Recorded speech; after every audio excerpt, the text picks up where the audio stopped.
اعوذ باللہ من الشیطان الرجیم، بسم اللہ الرحمن الرحیم۔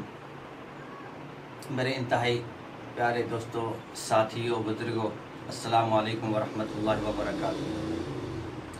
عموماً ہمارے ذہن میں، خیالات میں کچھ اس طرح کی چیزیں آتی ہیں جن کو ہم سمجھتے ہیں کہ وہ قرآن اور حدیث سے متصل ہیں، جس کی وجہ سے ہم ان پر عمل بھی کرتے ہیں اور آگے پھیلانے کی بھی کوشش کرتے ہیں۔ ان میں سے ایک بات یہ بھی ہے کہ اللہ تبارک و تعالی ہدایت دیتا ہے اور اللہ تبارک و تعالی گمراہ کرتا ہے، یعنی گمراہ کرنے والا بھی اللہ تبارک و تعالی ہے اور ہدایت دینے والا بھی اللہ تبارک و تعالی۔ اس کا پس منظر کیا ہے، اس کی حقیقت کیا ہے، آج ہم یہ سیکھیں گے۔ تو میرے بھائی، جب گمراہ کرنے والا بھی اللہ تبارک و تعالی ہے، ہدایت دینے والا بھی اللہ تبارک و تعالی ہے، تو پھر جتنے بھی کفار ہیں پھر وہ اعتراض کرتے ہیں کہ بھائی اللہ تبارک و تعالی نے ہمیں گمراہ کیا، یا جو گناہ گار لوگ ہیں وہ کہتے ہیں کہ اللہ تبارک و تعالی نے ہمیں گمراہ کیا تو آخر ہمیں دوزخ میں کیوں بھیج رہا ہے، دوزخ میں کیوں ڈال رہا ہے؟ جب کرنے والا بھی وہی ہے، ہدایت نہ دینے والا بھی وہی ہے، تو دوزخ میں ہمیں کیوں ڈال رہا ہے؟ ہمارا کیا جرم ہے؟ میرے بھائی، قرآن حدیث کی جتنے ابھی مطالعہ ہم کریں گے اس میں اس چیز کی وضاحت ہوتی ہے۔ اللہ تبارک و تعالیٰ نے ایک جگہ فرمایا کہ واللہ لا یہدی القوم الظالمین، بے شک اللہ تبارک و تعالیٰ ظالم قوم کو ہدایت نہیں دیتا۔ دوسری آیت ہے کہ اللہ تبارک و تعالیٰ نے فرمایا کہ وہ ہدایت دیتا ہے اس کے ذریعے بہت زیادہ لوگوں کو، اور گمراہ کرتا ہے اس کے ذریعے بہت زیادہ لوگوں کو۔ وما یضل بہ الا الفاسقین، اور اللہ تبارک و تعالیٰ نہیں گمراہ کرتا ہے مگر فاسق آدمی کو، گناہ گار آدمی کو۔ اس کے علاوہ ایک تیسری آیت ہے، اللہ تبارک و تعالیٰ نے فرمایا کہ اللہ تبارک و تعالیٰ اس کو ہدایت دیتا ہے جو اس کی طرف رجوع کرتا ہے۔ اب اس کا مطلب یہ ہے کہ اللہ تبارک و تعالیٰ نے ایک اصول بنایا ہے کہ اگر آدمی اس اصول پر چلے گا تو ہدایت پر آ جائے گا، اس اصول سے انحراف کرے گا تو گمراہ ہو جائے گا۔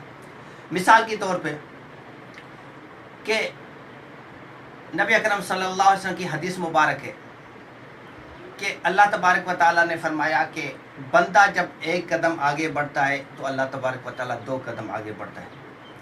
اب ہدایت بھی اللہ دیتا ہے، لیکن ہدایت کے لیے اللہ تبارک و تعالیٰ نے شرط یہ رکھی ہے اس بندے کے اندر رجوع ہو، وہ اللہ کی طرح لوٹے، وہ پلٹے۔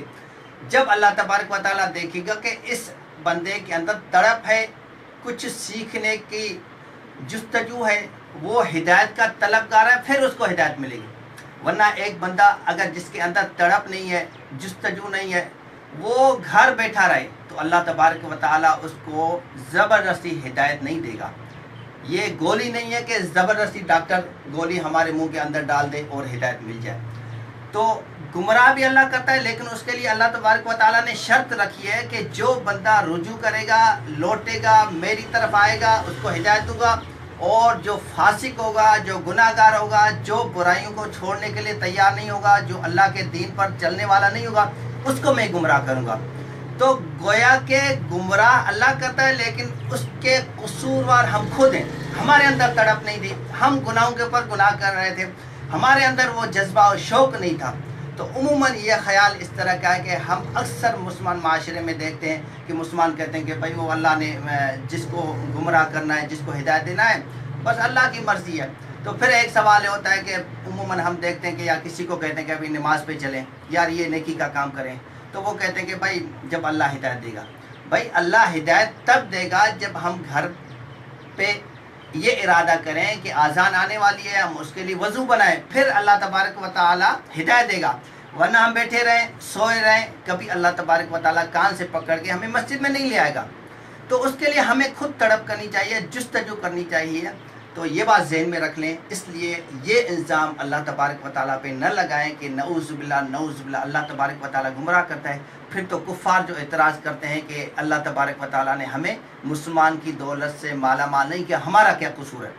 اس کا مطلب یہ ان کا یہ قصور ہے، انہوں نے کبھی سوچا نہیں، انہوں نے کبھی رجوع نہیں کیا، انہوں نے اللہ سے کبھی مانگا نہیں، انہوں کے اندر یہ کبھی تڑپ نہیں ہوئی ہے۔